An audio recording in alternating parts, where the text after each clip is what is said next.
Alright, what's up guys? Need some more drums back in City Skylines II. Right now you're probably looking at some shots of the city and wondering why there's already a city built in the start of the first episode. But bear with me, I can explain. Let's go ahead and jump in and I'll tell y'all what's been going on. Alright, so here is the start of what is, I guess, technically my third city in City Skylines 2. I started building one on the live stream. I wasn't super happy with it.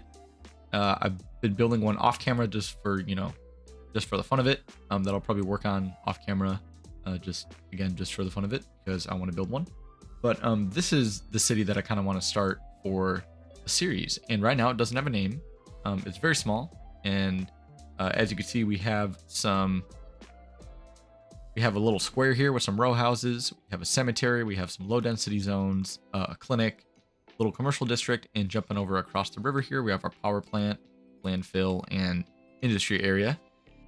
So the reason that the city's already built is because, like idiot, I changed my settings in my recording software. There's a new kind of video encoding setting that's called AV1, and it's kind of just came out, but not everything's compatible with it. And I thought that I know my graphics card is, and some components of my computer are, but I guess some of the programs are not compatible with it. And so when I recorded using this new encoding setting, all of my footage, the video file basically became, I couldn't open it essentially, right? So all that footage is gone.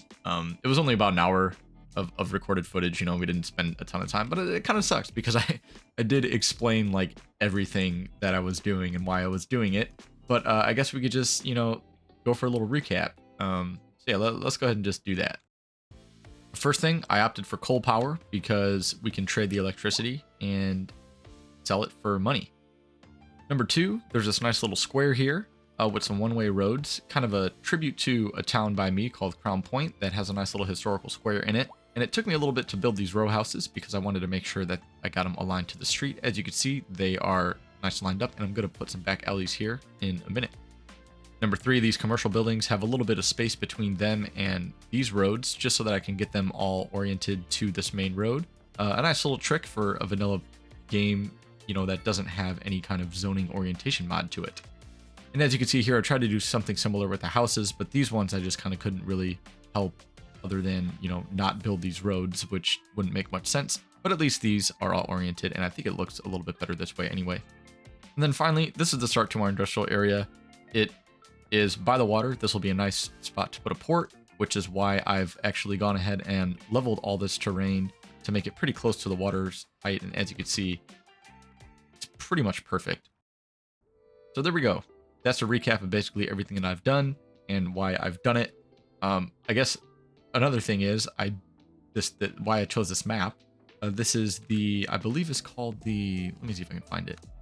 I don't exactly remember the name of the map, but it is, it's like Tampere or something. It's basically the map that is apparently home to the Colossal Order team. So they recreated the region in City Skylines, and I like this map for a few reasons. One, it's pretty flat. I tried doing in the live stream, I tried to build a city using the Twin Mountains map, and that one was kind of tough because, there was like there was a river that came down from the mountains, and the height difference between the mountains and then where the river kind of fed into the ocean was so drastic that it was really hard to build like have a flat area to build kind of from the start, which I don't like completely flat cities. I think this map is a little bit, too flat for my usual preference. But I think in terms of kind of getting familiar with the mechanics of the game, I don't want to be messing around with heights and everything, especially since we don't really have like a move it type tool available to us. It's just a lot easier to kind of work with a predominantly flat area. And there's still some hills. There's still these hills are pretty steep here, which will work with these, and kind of around here too. I don't want to get rid of any of these. I like working with the terrain. I just for starters, I kind of wanted something a little bit flatter. So that's why I chose this map. Also, we have it set to some North American settings. And lastly, a reason that I chose this map is because the temperature fluctuations will allow us to experience hopefully all the seasons in City Skylines 2, which is something that I kind of forgot was a feature. And then I realized, hey, you know, it would actually be really, really cool to choose a map that we can experience some snowfall, you know, some autumn, see how the game looks and everything. So before we get into the build though, there is one more thing that I want to talk about. That is the photo mode. Does anybody know why this happens when I click the photo mode? It just, I don't quite know how to work this. And the cinematic camera is like, my scroll wheel is inverted. Even if I press the orbit mode, you know, I mean, it allows me to do this, but then as soon as I take some shots and then try to move the path, it gets all crazy and goes back into this like orbit mode, and you know, super zoomed in. And then my camera, like if I'm trying to get a shot of the city from like, you know, way over the top, instead it goes to like here and we'll like do this. So I don't know what's going on. If any of you guys know, please help. Until then, I'll try to figure it out and, you know, see if I can do some more research. But until then, you won't be getting any nice overhead cinematic shots from like here, you know, doing any of this type of stuff until further notice. So sorry in advance, but yeah, I just am having a little bit of trouble figuring that out. So anyway, now let's go ahead and talk about the build and what we're going to do today. All right, so welcome to City Skylines 2. The city doesn't have a name yet, like I said, but if you have any good ideas, leave them down in the comments. I'm really open to anything, to be honest. I don't really have a certain theme for the city. I'm kind of not really taking inspiration from anywhere. I just want to build something that, you know, is functional and that looks pretty good. As you know, if you're new to my channel, welcome. If you are familiar with my channel, you'll know that in City Skylines 1, I really kind of focused on making cities functional, and I'm still going to be working on my Rajinski series in City Skylines 1, so that is not going anywhere. Just, you know, the videos might be a little bit more infrequent because I want to play this game. I'm excited, so sorry, but that series in City Skylines 1 is definitely not dead. It is still going to be very much alive and thriving, just like I said, maybe a little bit more infrequently, but nonetheless, yeah, in that series we're taking inspiration, you know, from kind of Eastern European Soviet style architecture and urban design. In this series we're not really going to be doing anything in particular, just kind of some nice, you know, not going to be completely the same grid the whole way, you know, some different shapes and stuff. As I say that as this is only like, there's just one grid here, but yeah, I always like to, you know, kind of create my cities in a realistic way, but my focus, like I said, is always on functionality. So I want everything to be, you know, working really well. I want to focus a lot on the traffic, the transit, the production chains in this game, I guess I could call them, look really, really cool. So there's a lot of interesting resource management that they kind of added into this game, a little bit more micromanagey than City Skylines 1, but I'm really excited to be able to work with those tools and kind of, you know, make some focus on making some money, and, you know, kind of giving the citizens of whatever city this is going to be a nice place to live. You know, I think that's kind of should be the goal in any city building game, but especially for me, I like to really, you know, pride myself on trying to make this functional and in a really cool and efficient place. But yeah, speaking of money, that is one thing about this game that I haven't really been able to figure out too well yet, is how to make a lot of money other than just, you know, zoning and growing the city, which that'll bring in tax revenue. But it seems like it's a little bit different than what we're used to in City Skylines 1. You know, for example, we have this services tab here, and I haven't unlocked this. I unlocked this in one of my other cities, but I kind of forgot what's in here. But it seemed, you know, right off the bat, we can't just lower the budgets for electricity and then save some money, right? Like we could in City Skylines 1. It's a little bit different, and luckily we do have these subsidies to help us out to avoid us from getting too far into the red, but we are losing quite a bit of money a month, and we do need to focus on just growing the city to offset some of these expenses with some additional tax revenue. So we do have taxation right now, and what I'm going to go ahead and do is actually bump the taxes up to 11%, which may have a negative increase, or a negative increase, that's a decrease, duh. A decrease on citizen happiness. As you can see, it just went down by 1 point. So 10% being good. And I think at some point, maybe we can even lower the taxes and make people really happy. But I don't know why the healthcare coverage is unreliable.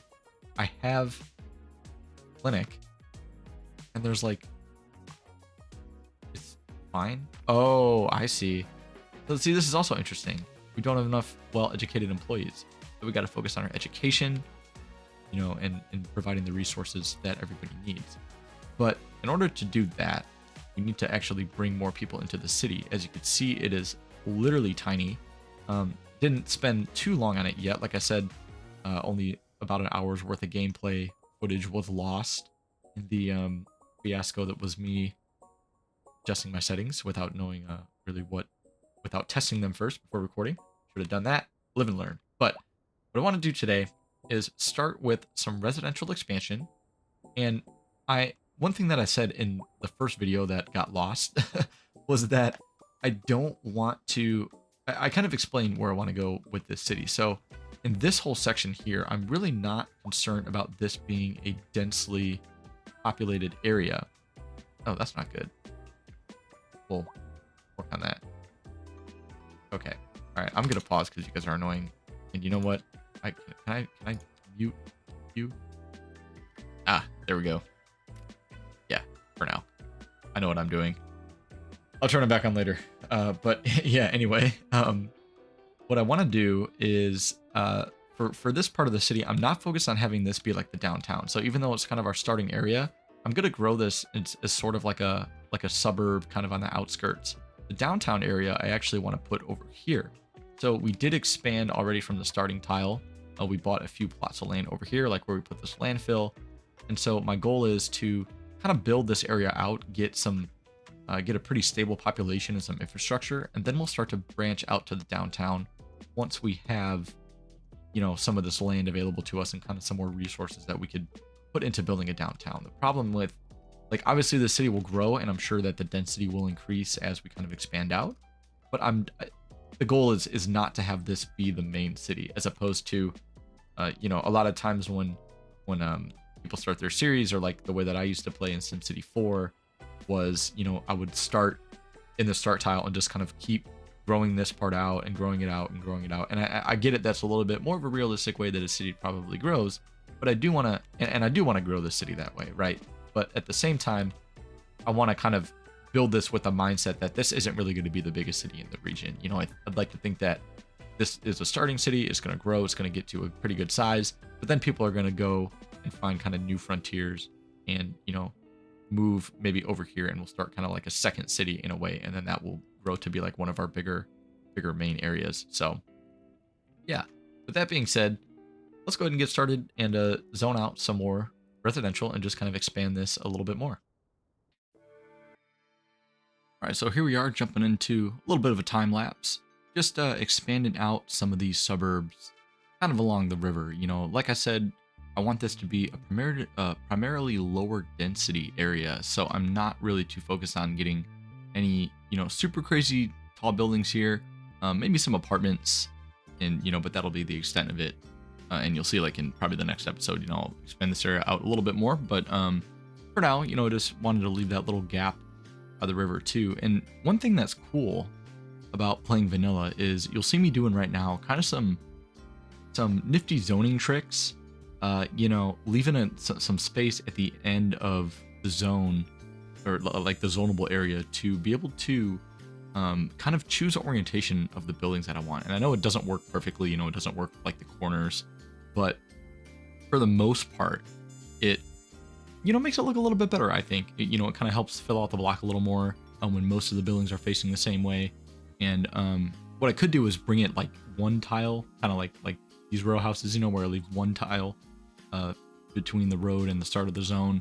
But for these houses, you know, it just kind of, I don't know, I kind of wanted to bring, you know, fill out the block and kind of make best use of the space. But, you know, it doesn't look terrible. And it's just kind of, you know, we're playing with the vanilla version of the game. And when you know, go from having mods to not having mods, you kind of got to plan accordingly and break out some of the old tricks to kind of make it, make everything work. And especially with these row houses, not zoning all the way to the end so that I can get even there. I almost did, but then I didn't because I want to make sure that they all face the same way and are all kind of the same size.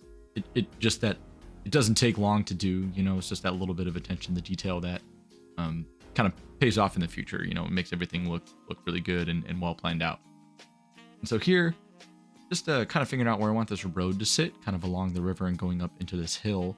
I'm not going to develop the hill entirely, so this is kind of setting the boundaries almost, or we're getting to the boundaries of this little suburb here, or a kind of, small city, I guess, if you will. But that's something that a lot of people, I feel like, struggle with, and me too for a long time. I kind of struggle with, or I still do it, I struggle with trying to figure out where the city's going to end. And I know that that's a big theme in $2.20. He talks about that a lot in his videos about, trying to figure out when you're planning a city, you can realistically have it go and go and go forever. And then, it's the hardest part is trying to figure out where it's going to end and where you want those boundaries to sit to make the city just look like it's, grown organically and, make it look realistic. But here we have our first school, which, I do like the size of these buildings.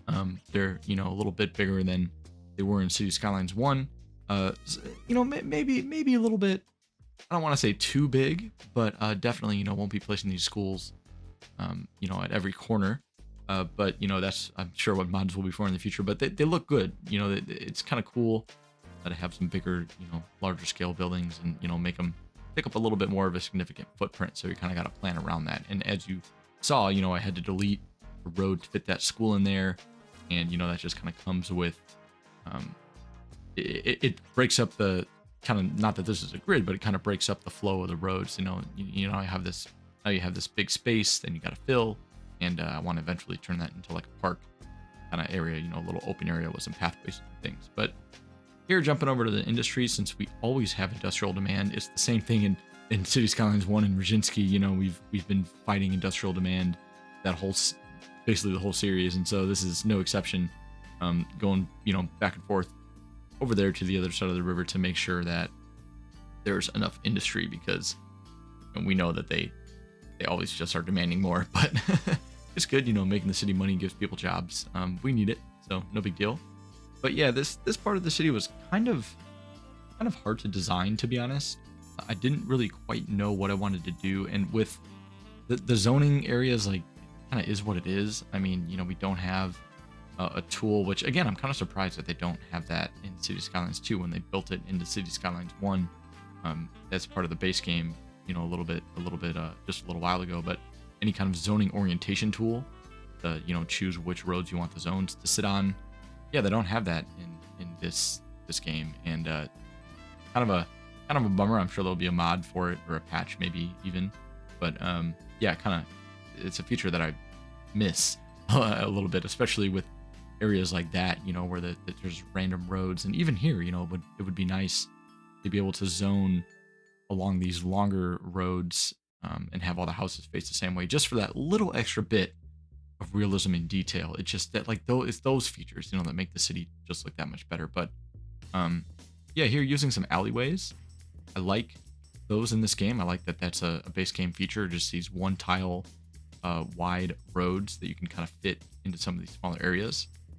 They look good, and the fact that they have like no curbs, or anything, or no sidewalks, kind of helps with they blend in really nicely to the building footprints. So I like those a lot. And yeah, this coming along all right. This so far, just still expanding out the industry. Not super clean, but a lot of this stuff is probably going to be pretty temporary, especially over on the other side, on the industrial side of the river. Once we get some larger scale buildings in, maybe some specialized industry. We don't have any areas right now that I'm working on with that, but in due time, we'll start to develop those as well. And here, yeah, just keeping it all pretty simple. Just commercial along the main road, some residential behind it. Nothing super crazy. I'm trying to keep this area pretty low density, even though we do get quite a bit of demand for medium density, and I'm sure we'll get pretty high demand for high density as well in the future. But so far, it's coming along pretty well. Again, here, you see me using that trick for the row houses, trying to make sure that they all look even and are facing the same way. Then once they all develop, then I'll go ahead and place the alleyways behind them, because otherwise they'll start to develop on the alleyways or like facing them, and that is not what I want. So this is, that's a little trick. Just patience. Let the buildings develop and then kind of detail up the area after the fact. So can't complain too much about that. And yeah, just finishing out zoning these areas. Kind of almost done with the time lapse here, but nothing too crazy. Just wanted to kind of talk to you guys through some little tips and tricks that I've been using since we've had to play vanilla. So yeah, we'll jump back into a live play in just a minute.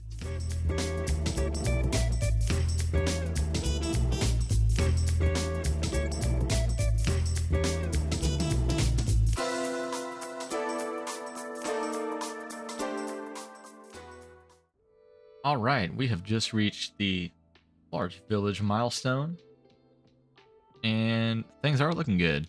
Yes, they are. We got some more development points here, or progression points, I guess.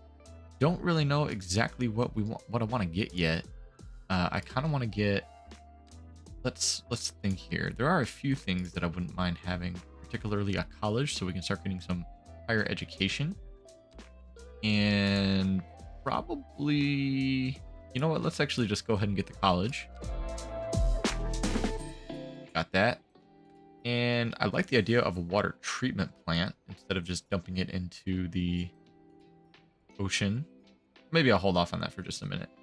But what I do want are some advanced road services and maybe some highways, because now we can actually start, if we make a highway connection, we can actually start building those. And I'll save the other two for a later decision. But I think I am pretty happy with how things are turning out for now. I think what I might do is call it an episode here. And yeah, I'm not sure if I want to do anything off camera, but I think maybe in the next episode, we're just going to kind of keep chipping away, provide some city services, and just keep growing out this part of the city until we, kind of reach over here, get some more people in, and, then we can start moving on. But yeah, for now, I think this is a pretty good spot to call it. So thank you guys for tuning in. Sorry about the issue with completely losing the actual first episode. So yeah, just bear with me here, and thank you guys for sticking around, and I hope you all enjoyed this, and I hope you guys are excited for this series. I know I am. It'll be fun to kind of really get into this game, see what it has to offer, and it's kind of nice still playing vanilla, or I mean, not that we have a choice, but it is nice to just experience the game kind of as it is. So yeah, I'm excited. Hope to see you guys all next week in this series, and probably in Brzezinski as well. So stay tuned for more of those. And yeah, I'll catch you guys pretty soon. Have a great rest of your week. See ya.